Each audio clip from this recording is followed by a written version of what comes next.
Right now, half of the police officers in the small town of Rising Sun are on administrative leave after opening fire on an armed man last night. It happened inside a home on the outskirts of the Cecil County community. WJZ investigator Mike Kelgren reports from Rising Sun tonight. The police chief says he's been here for more than 30 years and can't remember another instance of officers shooting a person. He says he knew the man, as did many others in this town.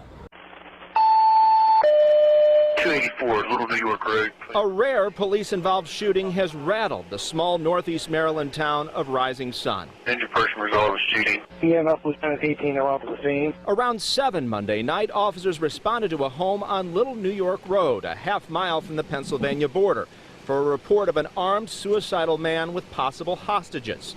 The chief later identified him as 45-year-old James Douglas Meadows and said in a statement responding officers saw Meadows with a handgun through a window. He was fighting with another man. The officers engaged the armed subject, who was now standing next to an open sliding glass door with verbal commands to no avail.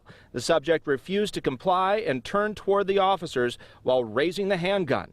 The officers perceived a threat to them and subsequently fired multiple shots from their agency-issued firearms.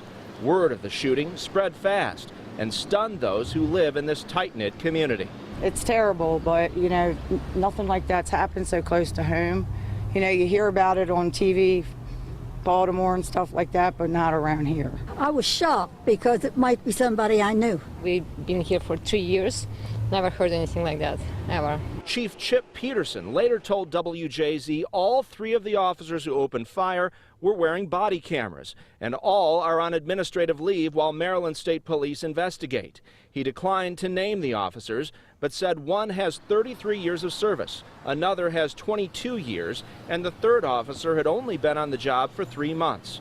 The small police force consists of 6 people and is now under strain, with half of its staff on leave. There's probably hardly anybody out here patrolling now. The chief declined to speak on camera. He says he'll release the body camera video when it's appropriate. The state's attorney's office in Cecil County is also looking into the shooting. In Rising Sun, Mike Kelgren, WJZ.